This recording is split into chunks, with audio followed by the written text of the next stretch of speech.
Tayo po nasa ikapitong misang nobinaryo sa karangalan din po ng ating minamahal na patron, ni San Juan Bautista. At ganoon din naman, ngayon ay araw ng mga tatay. Nasa ng mga tatay po dyan? Pakitaas ang kamay.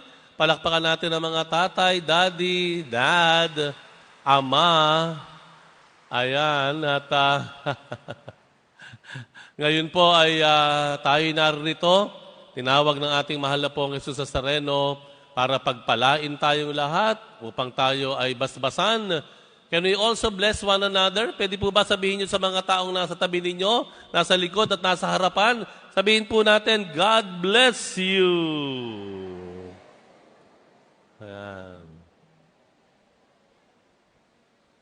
May nagsabi sa akin, Father, nung sinimulan mo yung God bless yung yan, nung simula, nag-aalangan ako kasi hindi ako sanay na magsalita ng God bless you. Mas sanay ako magmura. Kaysa God bless you. Ayan, ano? Minsan po, may mga ganun tayo, alanganin tayo, no? We feel na a bit anxious or uncomfortable, no? Doon sa mga bagay na halimbawa, malalamang nagsisimba ka. Uy, nagsisimba ka. Uy, nagdarasal ka. Ayaw mong makikita nagdarasal ka, natatakot ka. Baka kung ano pa ang sabihin o magbulong-bulungan tungkol sa iyo. Hindi po ba?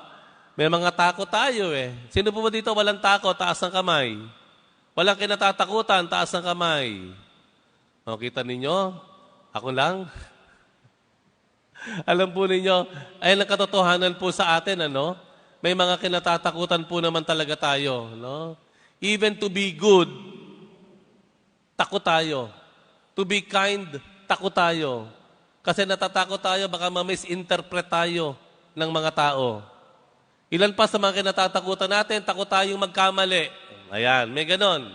Takot magkamali. Kaya ang tagal magdesisyon, hindi makaabante, nag-overthink, overplanning, takot magkamali. Meron po mga takot din tayo. Takot tayo na tayo ay magkaroon ng kaalitan. No? Mabuti pang iwasan mo na kaysa magkaroon pa kayo ng diskusyon. Takot tayo na mayroong kasamaan ng loob. Kaya kahit anong ginagawa, naka-smile ka pa rin. Kahit mali na, naka-smile ka pa rin. Takot din po tayo na tayo ay ika nga ay mapahiya. Ayan, meron bang ganoon? Takot mapahiya. No? Na-experience ko na yan dati. Ayoko nang mapahiya pa. Kaya we always play safe. No? Doon tayo sa the safe side. Baka tayo ay mapahiya pa. May mga takot din tayo sa mga figures of authority. Halimbawa, takot ka sa pulis, takot ka sa sandalo, takot ka sa pare, takot ka sa foreigner, no? Parang natatakot tayo. We feel threatened. No? May takot tayong magutom. Takot na maubusan ng budget. Takot maghirap. Takot tayo na tumanda. Takot magkasakit. No? Takot din tayo minsan na makita yung kahinaan natin. Di po ba? Takot tayo na makita na tayo pala ay nauutal pag nagsasalita. Wag na lang ako. Baka ako'y mautal pa. Takot tayo na makita at makilalang duwag. Ayan, ano? Marami. Well, ang takot naman po talaga ay normal. Normal po sa tao ang matakot. Tama po ba ako? Abay, kung hindi ka natatakot, baka mahiwa ka ng kutsilyo. Kung hindi ka natatakot, baka mapasok ka sa mainit o sa apoy. Kung hindi ka natatakot, baka lahat na lang aawayin mo. Kung hindi ka natatakot, baka hindi ka magsipag. Baka hindi ka magsumikap sa buhay. Kasi wala kang kinatatakutang hirap, gutom, wala kang kinatatakutan. Normal lang po ang matakot. In fact, no? Pero, kapag ang takot ang nagpapatakbo sa buhay mo, ibang usapan na yan. Ibang usapan na yan. Kung ang nagdidikta na lang sa desisyon mo, sa gagawin mo ay dahil sa takot mo, ibang usapan na yan. Tingnan niyo po yung ebanghelyo, malinaw po yung ebanghelyo. Ang sabi ng Panginoon, huwag kayong matakot. Huwag kayong matakot sa mga nakakapatay lang ng katawan ninyo, pero hindi kayang patayin ang kaluluwa ninyo. Huwag kayong matakot, ang sabi ng Panginoon. Ang katakutan ninyo, yung nakapapatay ng katawan, maging yung kaluluwa nakapapatay sa kapahamakan na walang hanggan. Bakit niya sinabi ito? Sino ba ang kausap ng Panginoon sa Ebanghelyo? Una sa lahat. Sino ang kausap niya? Ang kausap niya, mga apostol niya. Yung 12 alagad. Kausap niya yun eh. At ano ang nakikinita ng Panginoon? Itong mga alagad niya baka matakot. Hindi ipahahayag yung mga aral na itinuro niya. Hindi ipangangalat yung mabuting balita na narinig mula sa kanya. Natatakot siya sa kanyang mga alagad. Alala siya na yung mga alagad niya masyadong mabahag ang buntot at pag nawala siya, yung mga alagad niya magtatago na lamang at hindi na ipagpapatuloy yung sinimulan niyang paglilingkod sa mga tao. Kaya niya sinabi itong ebanghelyong ito, huwag kayong matakot sa mga tao. Na kaya lang kayong saktan ng katawan ninyo, pero hindi kayang saktan ng inyong kalooban. Maliwanag po. Okay lang pong matakot, pero wag nating hahayaang ito ang magpapatakbo sa buhay natin. Ito ang magbibigay ng direksyon sa ating pupuntahan. Kailangan po natin na ang ating mga takot ay nasa ilalim ng dalawang bagay. Okay? There are two things. No? Ito yung dalawang bagay na masasabi natin na mas mahalaga kaysa sa mga takot. Pakatandaan po natin ito. Okay? Bagamat totoo ang takot sa buhay, pero atin pong pakaisipin na may mas mahalagang bagay kaysa sa takot. Ano yon? Hayaan niyong bigyan ko kayo ng dalawa. Una, pag-ibig, pagmamahal. Mas mahalaga kaysa takot because love conquers fear. Ilan po sa ating mga kabinataan nag-abroad, nagtrabaho sa ibang bansa. First time na mapapahiwalay sa pamilya. First time na malalayo sa tahanan. Mangingibang bansa, magtatrabaho. Walang kasiguruhan kung ano dadatnan niya roon. Pero haharapin niya yon. Mag-a-apply pa rin siya at pag natanggap, tutuloy pa rin siya sa pag-a-abroad. Bakit? Dahil batid niya, mahal niya ang kanyang pamilya.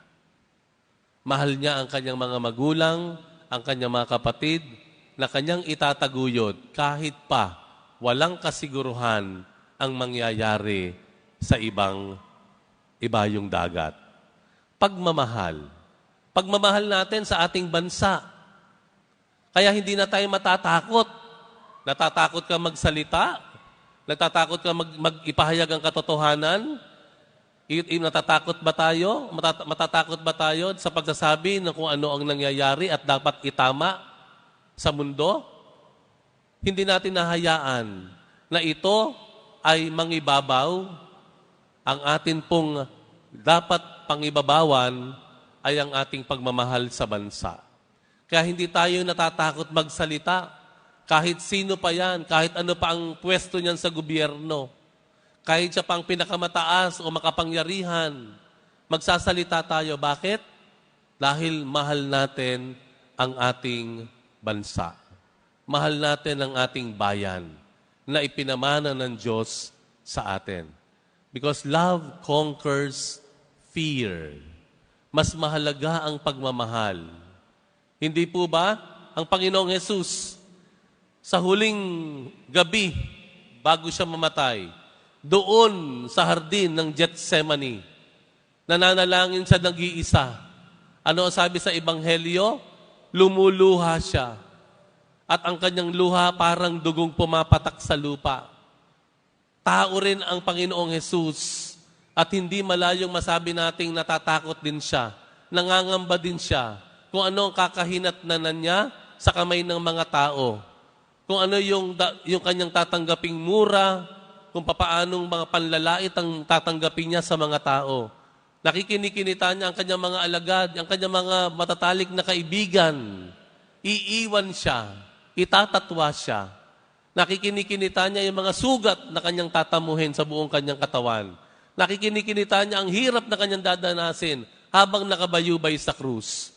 Natatakot ang Panginoon. Kaya nakita natin na sabi sa Ebanghelyo, lumuluha siya. Pero, ano sabi ng Panginoon? Ama, ang kalooban mo, hindi ang kalooban ko. Dahil mahal ng Panginoon ang Ama. Dahil mahal niya tayo. Mahal niya ang sangkatauhan. Kaya hinarap niya maging ang lahat ng sakit, katawan man, emosyonal man, na kanyang tatamuhin sa mundong ito. Pangalawa, na dapat makita natin na higit na mas importante sa takot ay yung tinatawag nating purpose. Pakiulit po. Purpose. Ano ibig sabihin ng purpose? Layunin. Ano yung hangarin? Ano ang iyong mithiin? Your purpose. Dapat mas importante yan kaysa sa takot. No? Alam niyo po, magtatapat ako sa inyo. Nung ako'y batang pare, isa po ang kinatatakutan ko bilang pare. Lalo na sa parokya. Alam niyo kung ano yon? Natatakot akong mapintasan. Natatakot akong merong maingay na umiikot sa parokya. Si Father ganyan, si Father ganyan. Natatakot ako. Natatakot akong pagchismisan. Natatakot akong insultuhin. Natatakot ako na mayroong mga kapintasan sa akin. Kaya ano nangyari sa akin? In the first years of my priesthood, lagi ko naka-smile. Kahit malinaw. Kahit hindi na maganda. Ganun lang po ako. Smile ako ng smile. Sabi ko nga, ang tawag ko sa sarili ko, NPA. Alam niyo ibig sabihin na NPA? Nice person around. No? I please people. Ayan. Pleaser ako. Ayan. But I came to a point in my priesthood, sabi ko, hindi tama ito. Alam ko I should be pleasing the Lord more than anyone else in this world. Ang dapat kong bigyan ng kaluguran ay ang Diyos. And therefore, kung kailangan magsalita ako ng totoo, kahit ako ay balikan ng pangiinsulto o chismis, okay lang yon. So I came to a point in my priesthood and I thank the Lord na naging malinaw sa akin kung ano talaga ang tungkulin ko sa mundong ito. Bilang pare, kailangan kong magturo. Bilang pare, kailangan kong gumabay. At bilang pare, kung kailangan ko na ituwid ang tama, itutuwid ko. Kahit ang ibig sabihin pa nito, maraming bashing, maraming panginsulto, chismis na matatanggap ako. I'm okay with that. Bakit? Salamat sa Diyos kasi naunawaan ko na ang layunin ko dito, una sa lahat, ay ang paglingkuran ng Diyos at maging pari niya sa kanyang sambayanan. Mga kadeboto, mga kapatid, malapit na po ang kapistahan ng ating minamahal na patron ni San Juan Bautista. At babalikan natin kung papaano niya hinarap si Haring Herodes, pinakamataas sa kanilang bayan, na kailangan niyang sabihin na mali ang kanyang pakikitungo sa asawa ng kanyang kapatid. Na ang pangangalunya na ginagawa niya sa kanyang kapatid ay mali. Hinarap niya yon. Tinanggap niya yung hamon na iyon. Nakakatakot, pero para kay Juan Bautista, mas mahalaga na gampanan ko ang tungkulin ko sa Diyos. Ano po nagpapatakbo sa buhay natin? Saan nakabase yung mga desisyon na ginagawa natin araw-araw? Ano ang papel ng takot sa buhay natin? Nawa, sa gitna ng ating mga takot, atin pong malinaw na maitalaga ang sarili natin sa mga bagay na higit pa sa takot. Ang pagmamahal at ang ating hangarin o layunin sa buhay sa mundong ito.